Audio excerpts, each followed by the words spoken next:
down 6%. There are indications of these efforts working, even with the challenges. And look, what was really powerful was the Safe Summer NYC initiative. A lot of work went into it. After 2020, we saw such profound challenges. A very powerful strategy was put together. By the spring of this year, it was put into effect. Since that policy was put into effect in the spring of 2021, shootings and murders went down. They actually went down in the course of the summer compared to the previous year. That is only the second time that's ever happened since 1993, that during a summer, crime levels went down compared to the previous summer. That is a tremendous credit to Commissioner Shea, to Chief Harrison, to all the men and women of the NYPD. Since the Safe Summer Initiative was implemented in May of this year, murders down 12% compared to the same time frame 2020. Shootings down 13% compared to the same time frame 2020. Unfortunately, around the country, we saw a very painful difference. We saw a much worse situation. Big cities, some of the biggest cities in the country, Los Angeles, Houston, Philadelphia, San Antonio, Austin, unfortunately all had substantial increases in murders and shootings. New York City went the other way, the better way. There's a lot more work to do. But what we know throughout not only these last couple of years of COVID, but what we know overall is some basic concepts worked and they will keep working. I'm going to talk about neighborhood policing, I'm going to talk about precision policing, but let me give you the overall now, looking at the full 8 years we've all been here together.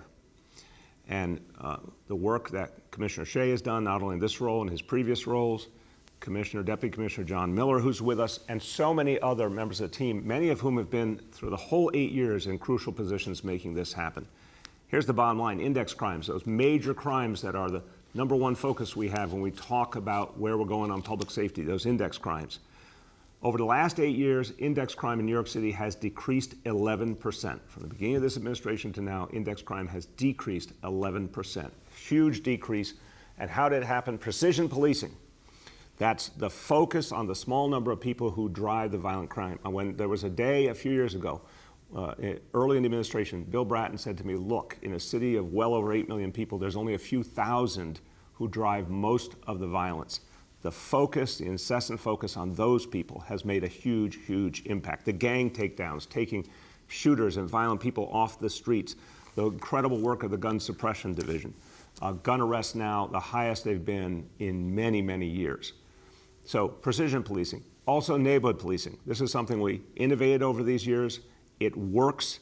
It is a game changer. The focus, relentless focus on building closer relationships between police and community, sharing information, creating common strategies, creating a bond, and the focus on the community being more involved, helping to choose, precinct commanders being involved with the police closely, the focus on de-escalation, making sure there's fewer and fewer problems between police and community, the focus on community-based solutions to violence, the extraordinary work of the Cure Violence movement, the crisis management system. All of this has come together. And the initiation of body-worn cameras, so much has been done. You know, we started the administration ending the broken and abusive strategy of stop and frisk as it was previously practiced. We ended that. We initiated a new era of policing with neighborhood policing. The focus in neighborhood policing, precision policing, has worked. Now, the last 2 years, incredibly difficult, and a lot of tough lessons learned. But the NYPD, even in this adversity, did amazing things, absolutely amazing things, and they deserve tremendous credit.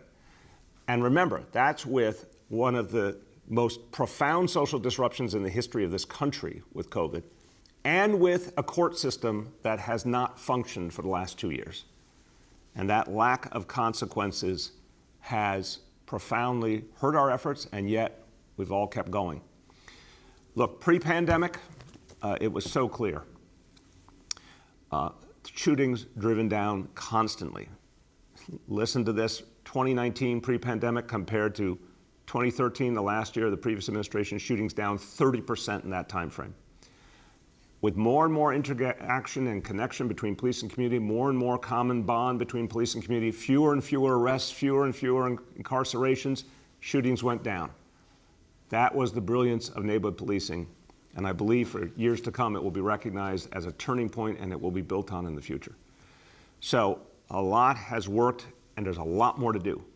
I want to turn now to a man who's been part of it every minute since the very beginning of this administration and has been the innovator of a lot of strategies that have had a profound impact on keeping New Yorkers safe. And I also want to say, Commissioner Shea is going to be retiring after a long and very distinguished career in the NYPD. I want to thank him on behalf of all 8.8 million New Yorkers, but I want to thank you personally, Dermot. Thank you. We've been on this journey together and our whole team at City Hall working with you. It has been a challenge, and there's also been a lot of wonderful moments of success and progress. And you should be very, very proud of your contributions to this city. And also the ideas, I remember some of our earliest conversations, ideas that we all hoped we could put into action. Well, guess what? A lot of those actually worked. And it's something to be proud of. My pleasure to introduce our Police Commissioner, Dermot Shea. Thank you, Mr. Mayor. It's as I sit here listening, it's like a walk down memory lane of, I don't know where the years went. We'll get into the numbers, and I know we're doing a press release with the questions, and that'll flush out. But really what I'd like to start with today is just acknowledging the work of so many partners and so many men and women that go out there every day and try to keep New Yorkers safe. So I'll start with the prosecutors, because we do not do this alone. To all the 5 district attorneys and their staffs that, like many other essential workers, came in during COVID, answered the call, have been there through thick and thin over the years, and not just the last 8 years, but over 30 years. Many have become friends. Thank you for what you do for this city. I could go on to the many partners in the community that are as essential as anyone to keep crime down and to make neighborhoods safe. To our federal partners that sit on task forces with us, that work with a new initiative that we have going on to try to keep New Yorkers safe, bringing all public safety components together. Thank you for what you do. We could not do what we do to keep New Yorkers safe without your input and your dedication. And mostly, to the men and women of the New York City Police Department, uniform and civilian. It has been a privilege and an honor to lead you over the last 2 years. You are without a doubt the most dedicated group of professionals that I have ever had the privilege to work with. Your innovativeness, you are the best trained, you are the most resilient police department, and I think you have been the glue that has kept this city together. As the mayor said, a very difficult time facing many challenges over the last 2 years. So thank you for what you do. What we will talk about when we talk about the crime statistics for the month of November, what we are seeing is recidivism. And that will be the challenge, I think, to build on and to make inroads in for the next administration. When you see some of the shootings that we see, I'll just throw a few statistics out at you that we were going over this morning. On the people that we are seeing currently being arrested for shootings, 30% almost have an open felony case. These are indicators of challenges ahead that we have to kind of hone and make improvements on. On youth arrests that we make, and when we talk about youth being arrested under 18 years of age, the number of arrests that are made on youth in this city that are for a firearm is now 10%. 10% of all the arrests we're making. That is a jump up. So when we see a lot of good news, a lot of improvement that we've made, we know we have a lot of work to do, and I have 100% confidence that it will be the men and women of this police department, police officers and detectives, working with all their partners to make sure we continue to be the safest big city in America. Thank you, Mr. Mayor.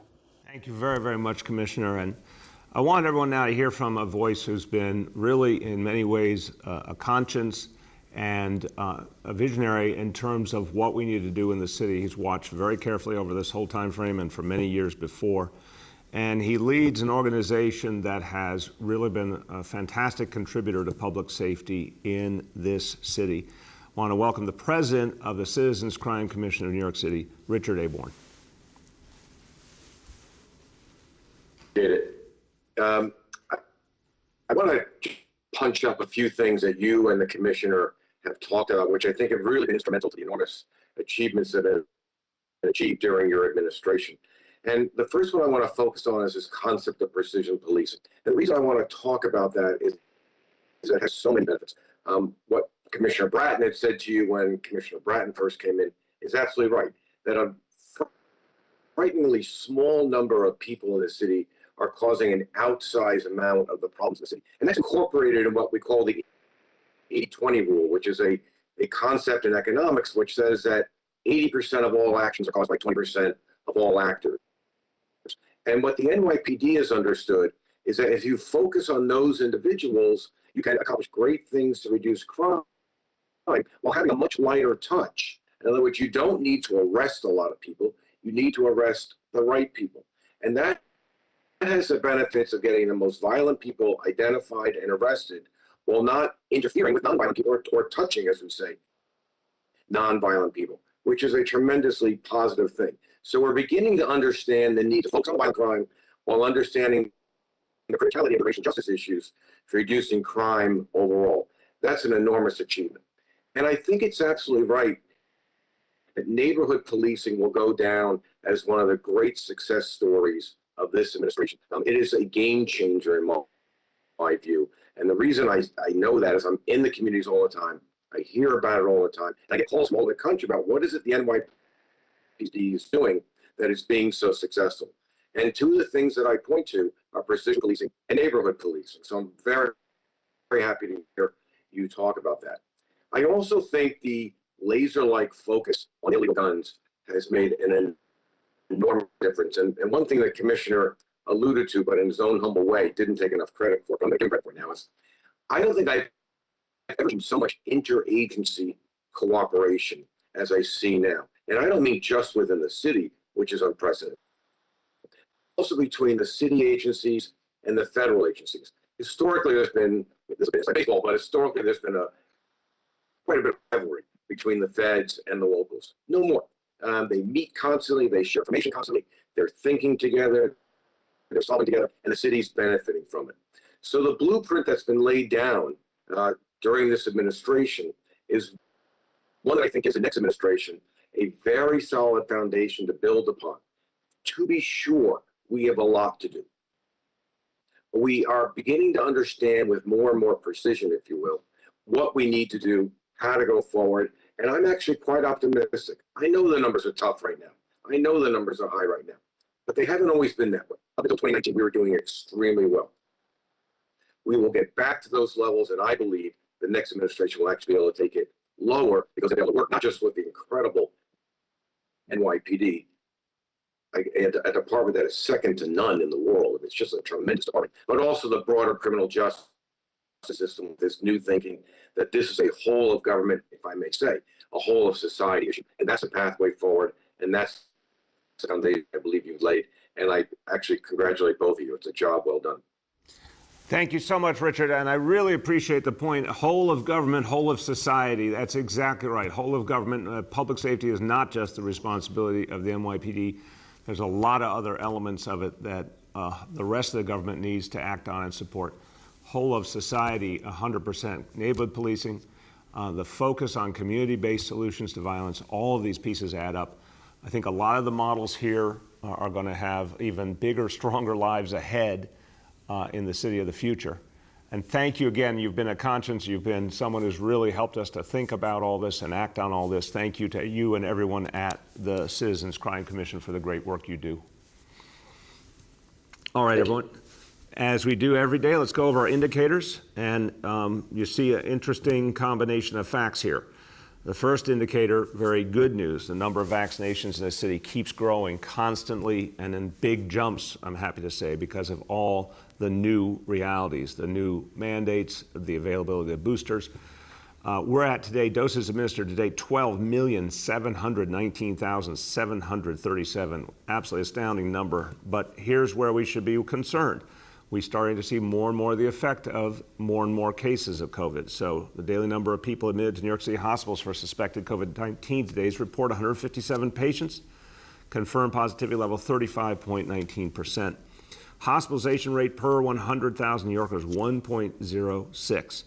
And then new reported cases on a 7-day average 1,990 cases, almost 2,000 cases. So this is painting the picture of both the problem and the solution.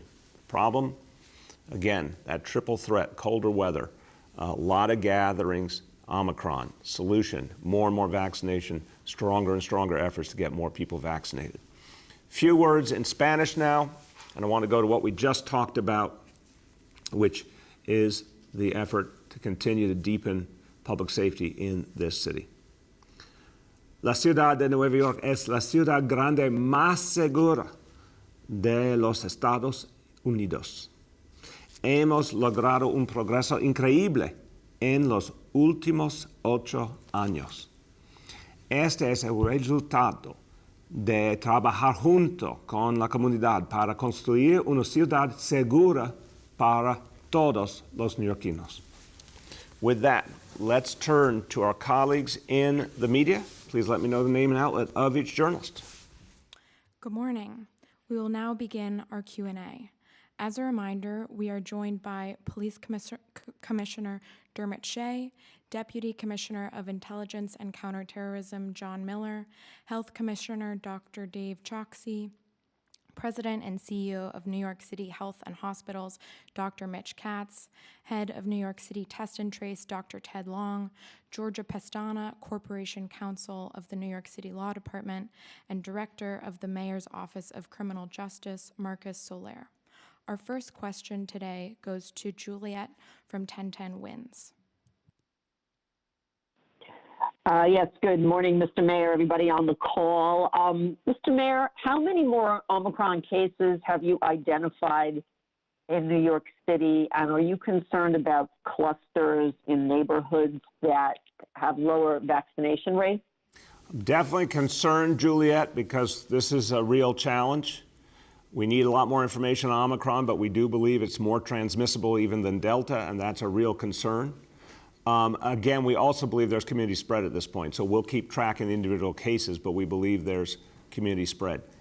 As to clusters, I'll turn to Dr. Choksi. I think it's too early to say we've seen any clusters, but I think we're going to see more and more cases very quickly over the coming weeks. Dr. Choksi.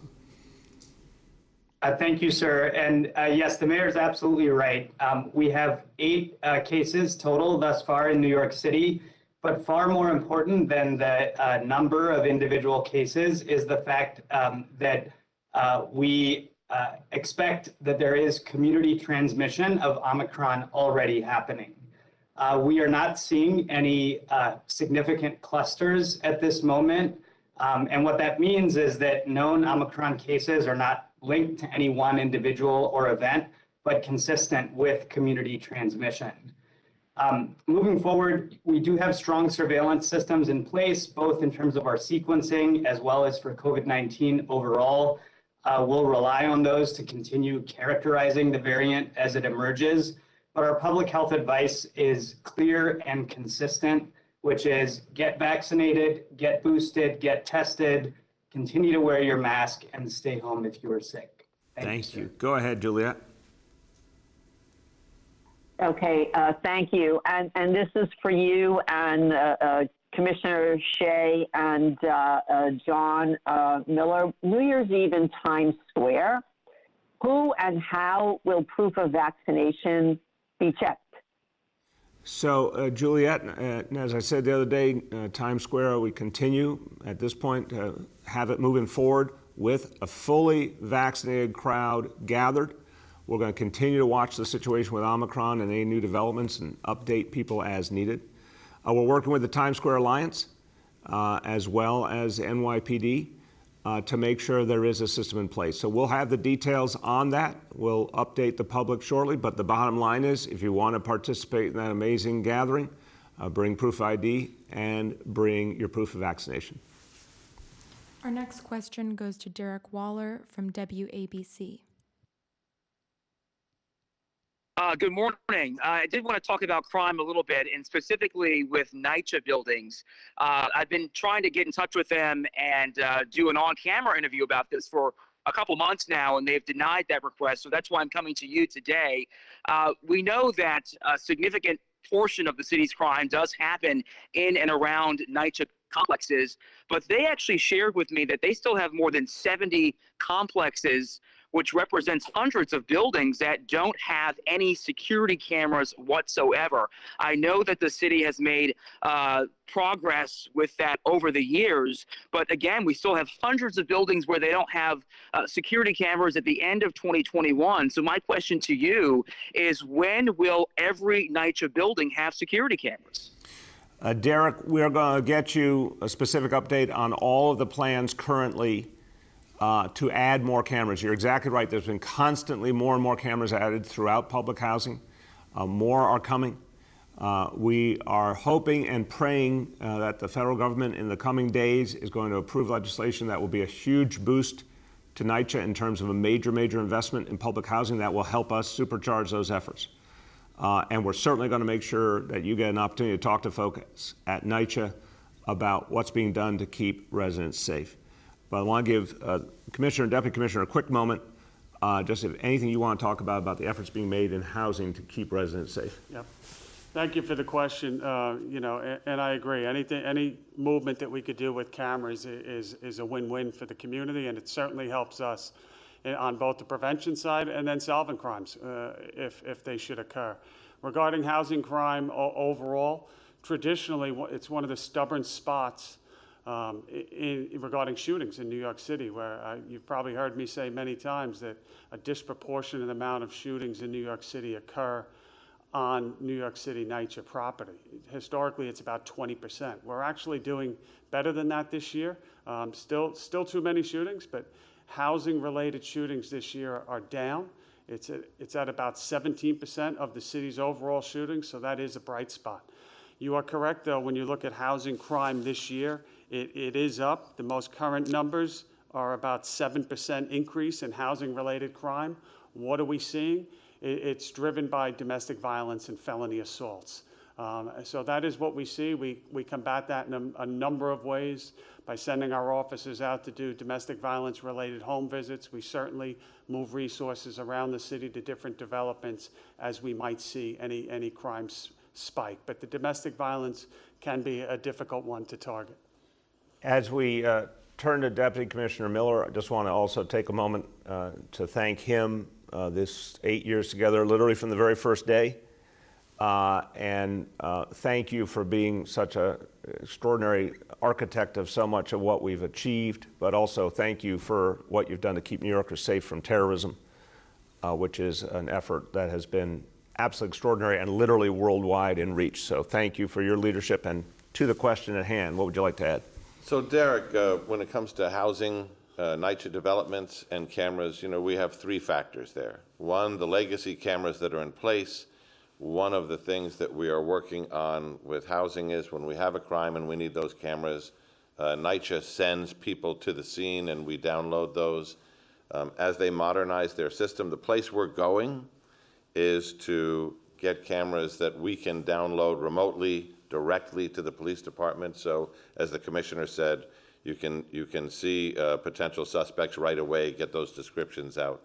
The second factor is where we have outages, and we work with NYCHA all the time to say, where are the outages, and is it a fiber problem where one wire has knocked out a whole development? We can get that fixed quickly, or is it camera by camera?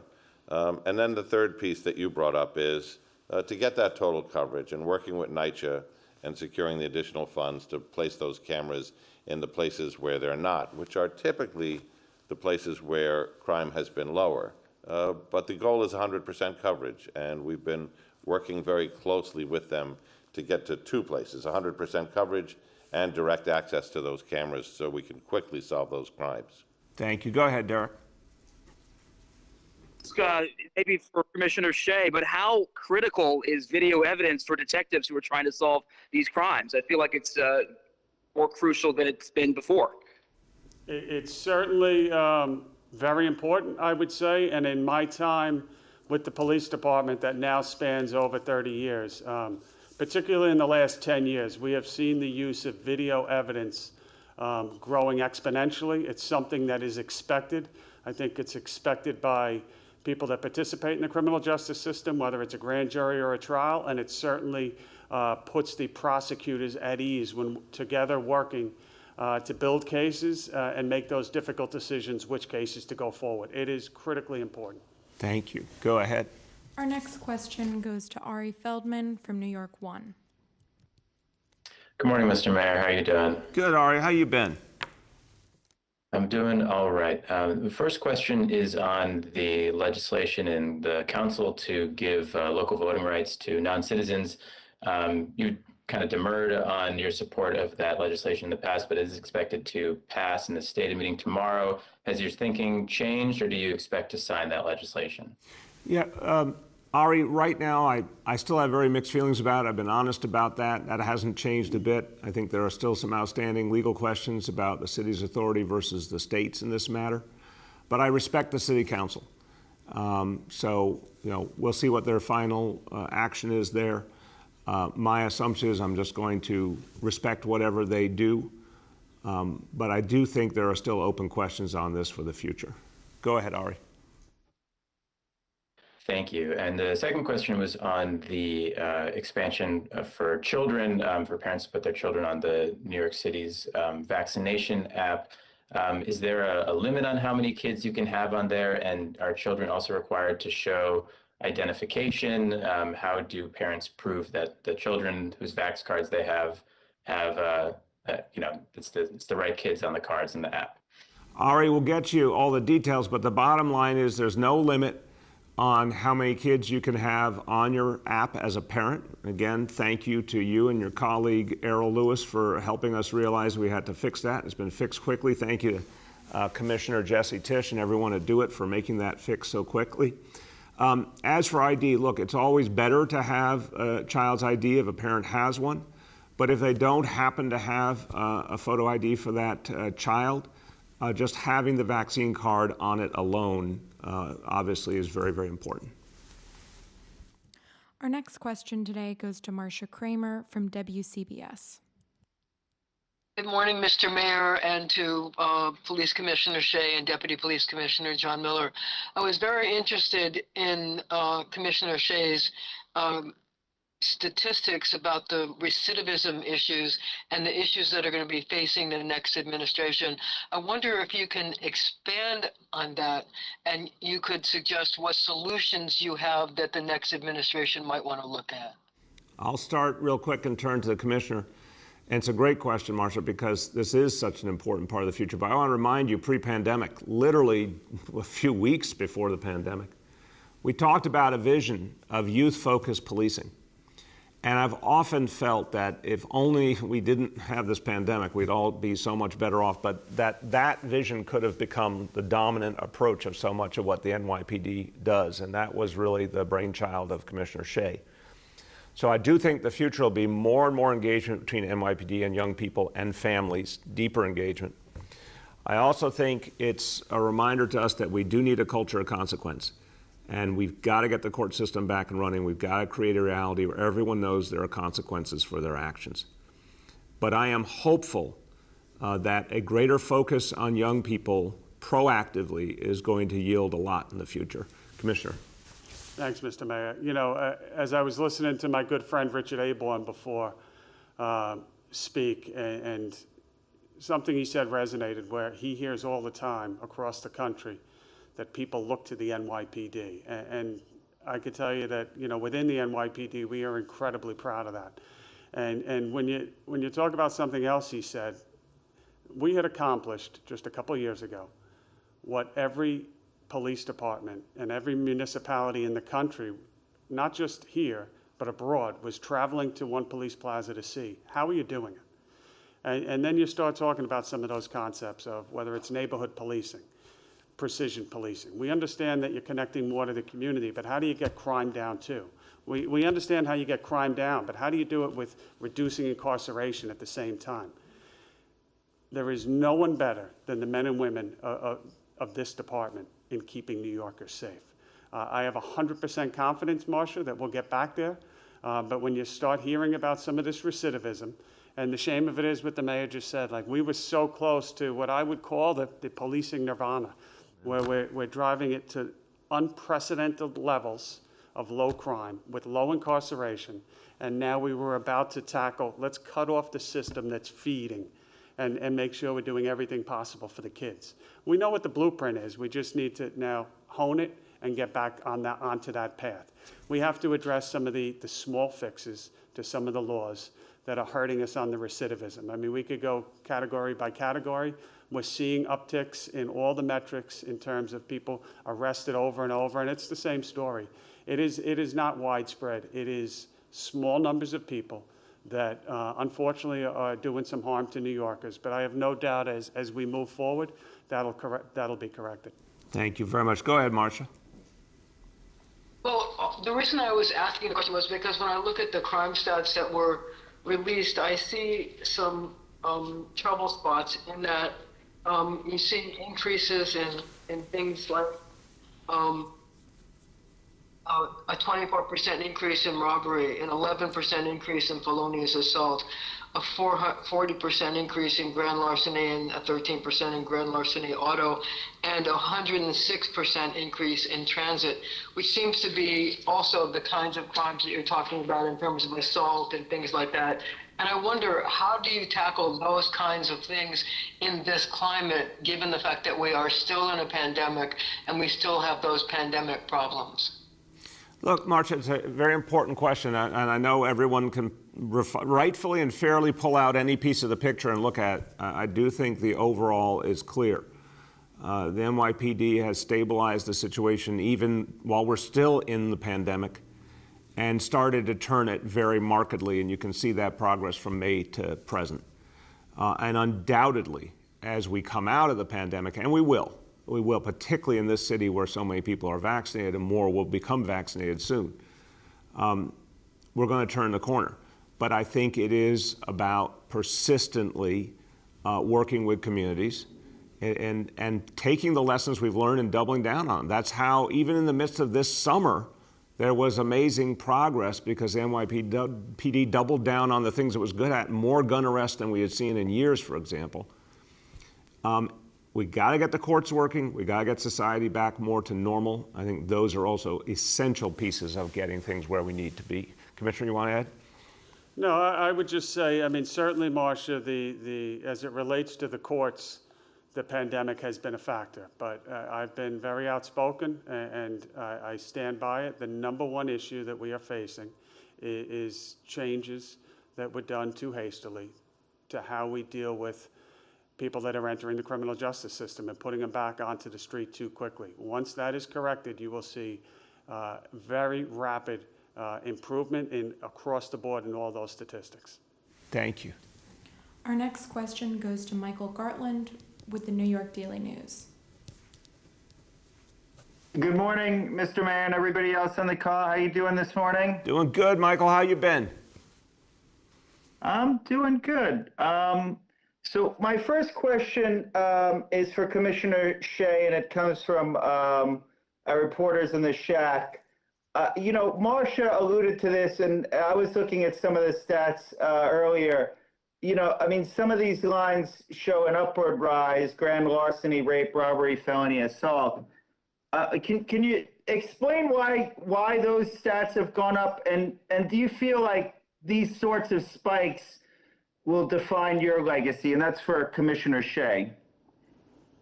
To the last point, I'll address that one first. No, I don't. I think it's, I'm quite confident in my ability and being able to lead this agency and all that we've accomplished, so I sleep very well at night. What we're seeing in terms of the individual stats right now, I think I've essentially given you a blueprint for the last 2 years of not only what I think was going to happen, but what I told you was going to happen. I told you that as the city got back to normal, as schools opened up, as people come back, you would see increases. I think that you could go rewind, push play, and literally you will see everything that I said has come to fruition. When you look at the robberies, for example, right now, what's driving that is the entire increase is made up of shoplifting. And shoplifting is not a robbery, but it often becomes a robbery, unfortunately, when there's resistance. So there is a story behind each one of those categories that you see. We could brief you later, but I don't think it's really anything new. It's things that we've gone over in the past. And as I've said before, what we need to come to grips with and acknowledge is how we manage that criminal justice system and the level of incarceration and the impact that law has had on both. Yeah, and Michael, real quick, I just want to add, when you ask someone about their own legacy, it's and a modest person like Commissioner Shea, that's a little tough. But let me say something about Dermot Shea's legacy. First of all, he's one of the central architects of precision policing and neighborhood policing, which again, I believe will become models for the future all over this country, and I believe when we get past the pandemic, are going to prove their greater value as the city gets safer and safer again. And as he said, with fewer arrests, with less incarceration, which are big issues that people have been grappling with in this country for years and years and years, NYPD actually proves you could drive down crime and drive down arrest and incarceration simultaneously up through 2019. But the second issue and the second legacy piece, I think Commissioner Shea will be remembered for helping to see us through COVID, for taking on one of the greatest challenges any police leader has had, and finding a way to keep the NYPD moving forward during an extraordinary series of challenges and dislocations, and seeing us through it. I give him a lot of credit for that. I think that's going to be his legacy. Oh, Michael, I'm sorry. Michael. Do you hear me? Am I on here? You Okay. are on, Michael. You are very on. Okay, all right. Well, all right. Speaking of legacy, and I don't know if I'm going for immodesty here or what, but I wanted to turn to you on this, Mr. Mayor, about your legacy. And, you know, this has to do with two of your favorite subjects. So I wanted to ask you, how do you think your relationships with former Governor Cuomo and with the media in New York City will impact your legacy? I mean, looking back, is there anything you would have done differently dealing with us in the media and Governor Cuomo? I think history has spoken on Governor Cuomo. I think, and unfortunately, you know, more and more keeps coming out. And I say unfortunately because it's sad. It really is sad. It's sad for the people of this state to see so many things that were done that were wrong, and more will come out. I feel that I tried my very best under an extremely difficult and strange situation to deal with a governor who was so often doing the wrong thing. But look, I obviously, Michael, I'll be confessional and say, I think when there's something wrong, you can't say, oh, it's somebody else, right? I mean, there's something wrong, and there has been something wrong in my relationship with the media. Well, that's obviously to some extent on me. And it always takes two to tango, but that's got to be to some extent on me. And I think in retrospect, you know, maybe in the way I debated stuff, people found it off-putting. I didn't mean it to be. Maybe it's good to acknowledge a little more openly. I got my share of missteps. I got my share of mistakes for sure. I got things I thought I was right on that I was wrong on. You know, maybe it's better to be more open about that and to just help people understand. You know, I think I've got some of the answers. I sure don't think I've got all the answers. So that's something I'm going to keep working on. I also don't think any book is fully written until it's over. So I've appreciated these last 2 years. We've all been in this together. I've appreciated a very open dialogue with the media. And I've often tried to be thankful for the many ways the media has helped this city through the COVID crisis. And, you know, I want to carry on in that spirit. Our next question goes to Marla Diamond from WCBS 880. Good morning, Mr. Mayor and the commissioners. This question directed toward you and Commissioner Shea. I was struck by the statistic on children and firearms, saying that you've seen a 10% jump in juveniles carrying firearms. And I know your administration took metal detectors out of the school, but given this jump and the concern about school shootings, would you recommend that the next administration at least consider putting them back in? Yeah, Marla, I want to be clear. You know, the effort to change the approach to security in schools has gone on for many, many years, including before my administration. It's actually not the whole story to say we took metal detectors out. There's plenty of places where metal detectors have been retained. There's plenty of schools where there's been random screening over these years. I'm not someone who believes philosophically that you shouldn't use metal detectors. I believe it's something that has to be determined by the NYPD working with the school leadership. And there are some schools where it has not made sense and they've been very safe. And there's other schools where it's absolutely necessary. And then there's times when it's necessary. So I want to really frame that. I believe it's a tool It should be used when needed. It should be used where needed. And I would urge next administration to continue that. It's not a one-size-fits-all. It's what's going to keep kids safe in any given circumstance. But it has to be led by the guidance of the NYPD, working, of course, through school safety. Commissioner. Yeah, and I would take a step back from that, before the kids ever get to school, and whether there's a metal detector at the school or not. Those guns are, unfortunately, in the house. And we're calling on all members of the community and parents and grandparents to get more involved, because those guns are out there. I mean, we're seeing it translate into the street. Unfortunately, with youth involved in shooting incidents, we're seeing the percentage of gun arrests that involve a youth rise.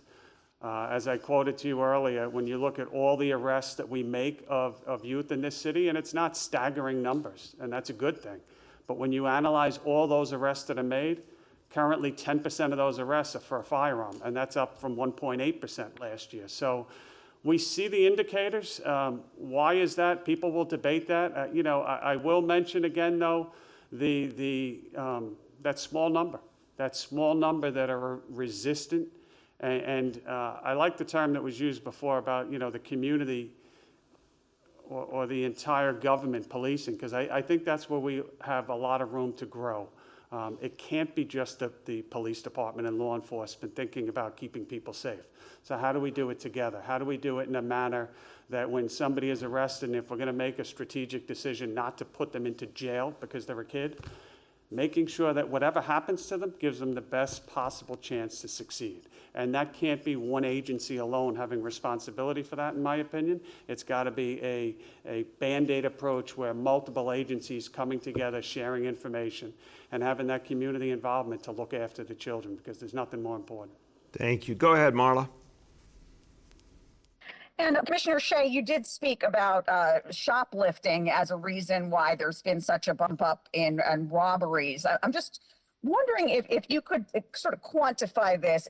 Are these recidivist criminals that are shoplifting it? How widespread is it, and how much of a challenge is it for your officers to really stop what appears to be a nationwide trend?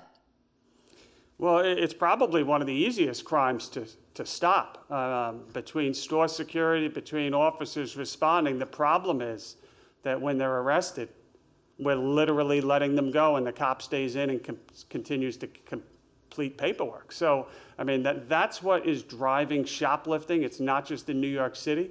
There's a mentality of decarceration regarding these quote-unquote low-level crimes, but what is sometimes well-intended and I believe missed is that when you don't have consequences for the low-level crimes, it escalates and grows. We're up significantly in shoplifting incidents that turn into robberies because of resistance on the part of the store owner or someone else involved. So we continue to make arrests in these cases. I think the missing piece of the equation is what happens once that arrest is made. Go ahead. We have time for 2 more questions today. The next question goes to Isabel Peralta Hill from Univision.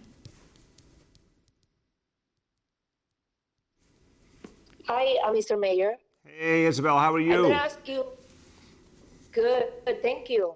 I'm going to ask you this question in English and then Spanish, just so we can have it on record. It's similar to the question that was asked before.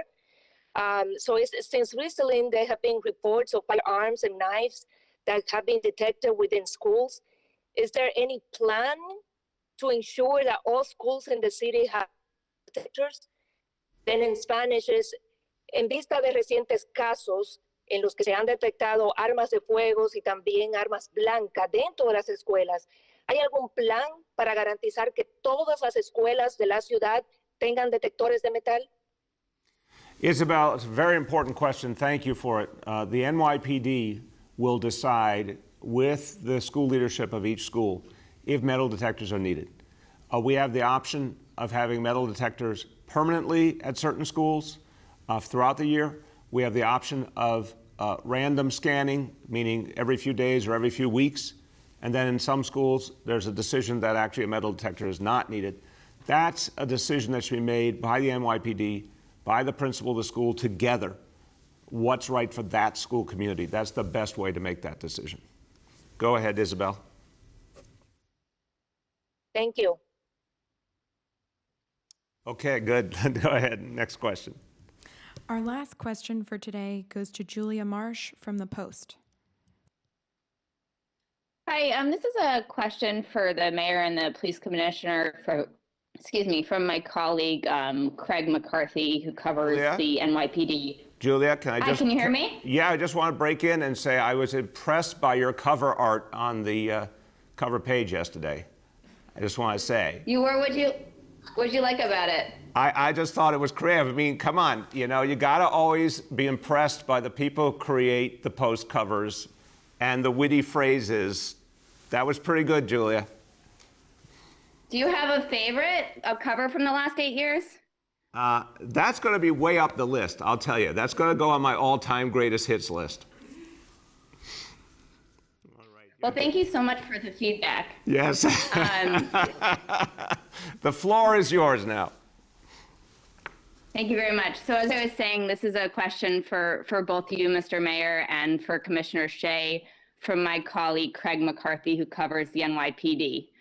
Mr. Mayor, how can you praise the police commissioner who took over a department in cruise control, but when met with adversity, instead of adjusting, he blamed the court's bail reform protesters to fix the surge in gun violence and glossed over human rights violations, the mismanagement of the force that left Manhattan empty, allowing it to be looted, and misinformation from his office during George Floyd protests? Well, an impressive question. That's one long question. Look, I'm only going to say this, Julia. Commissioner Shea was one of the architects of neighborhood policing and precision policing, which worked in an extraordinary way up through the end of 2019. That's a fact. That's proven. He then dealt with, as did all the men and women of the NYPD, the greatest crisis in this city's history, and managed to keep us moving forward despite it. Extraordinary, ever-changing dynamics like we've never seen before. I made mistakes. I've talked about them. I'm sure the commissioner can say where he wishes he had done things differently, but I want to talk about the overall picture.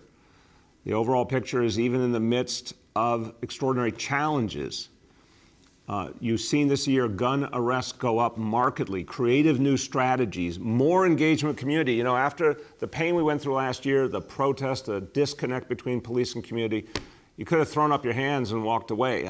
This commissioner went right back to work, as did so many other people in the NYPD, re-bonding with the community, healing the wounds, and finding a way forward. And now we're seeing extraordinary efforts jointly between police and community to make things better. We're seeing greater understanding of community-based solutions to violence, cure violence movement, crisis management system, lots of other community-based approaches, and the focus on young people. Which again would have, I think, revolutionized policing further if it had not been for a global pandemic, but still one day will. So, I think the commissioner has a lot to be proud of, came through extraordinarily difficult circumstances and helped the city move forward. Go ahead, Julia. Oh, I'm sorry, could Commissioner Shea answer for himself? Yeah, I was sitting and listening and reminiscing about the last 2 years as I sat here. I would just say that I honestly couldn't be more proud of the work that the entire executive team that works with me and the entire department did through such demanding and tough times. I think it was challenging for everyone, but I think, as I've said many times, I consider the work that they did the glue that held the city together through one of the toughest times this city has ever seen. So much to be thankful for, and so proud of so many things. I honestly wouldn't change a thing. Obviously people make mistakes and things, but the last 2 years to me is something that I will look back on with nothing, this may sound strange, but good memories of the work that we did, of the relationships that we forged, the partnerships with people in the community, the friendships that were made, the experiences. It was a 2-year period that I'll treasure forever. Thank you. Go ahead, Julia. Thank you. And then on a different topic, which we touched on earlier on the vaccine mandate for the private sector, I spoke to some folks in Mayor-elect Eric Adams' orbit, as well as some business leaders who are allied with him. And they said that you're handing him a lot of uncertainty and confusion by enacting this 4 days before you leave office. I talked to a city health official who says it's nearly unenforceable. There's a lot of uncertainty and confusion. So can you address that you're kind of jumping this half-baked plan in Mayor-elect Adams' lap? It's fully baked. It's fully baked. I'm always a fan of the unnamed sources. I think the fact is, you said you've been talking to people who are allies of the mayor-elect. Well, I'm an ally of the mayor-elect. I believe in him. I've been working with him closely. Our teams have been working closely together. I want to make sure that I am doing everything right now to keep this city safe and to hand off this city to him the best possible way. And I'm absolutely convinced this mandate is necessary and it's going to work. On December 15th, we will lay out the guidelines. There are many ways to make this work. We have tremendous evidence from the Key to NYC of a way of educating and helping businesses to achieve the goal of getting everyone vaccinated and doing it in a way where there's rarely a need for any penalty. It is proven. We've seen it with our own eyes. Indoor dining, entertainment, fitness. We're going to do it again here, and it's going to be the reason we avoid the restrictions and the shutdowns that we're starting to see in other places. So it's the right thing to do, and it's the right thing to do for the city. It's the right thing to do for the next administration.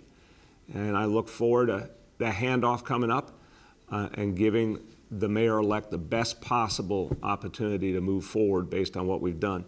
And let me just thank all New Yorkers. I mean, what we're talking about today, 70% of all New Yorkers vaccinated. Unbelievable. And people should be so proud of that. United States of America at 60%, New York City at 70% because you did the right thing, everyone. Thank you very, very much.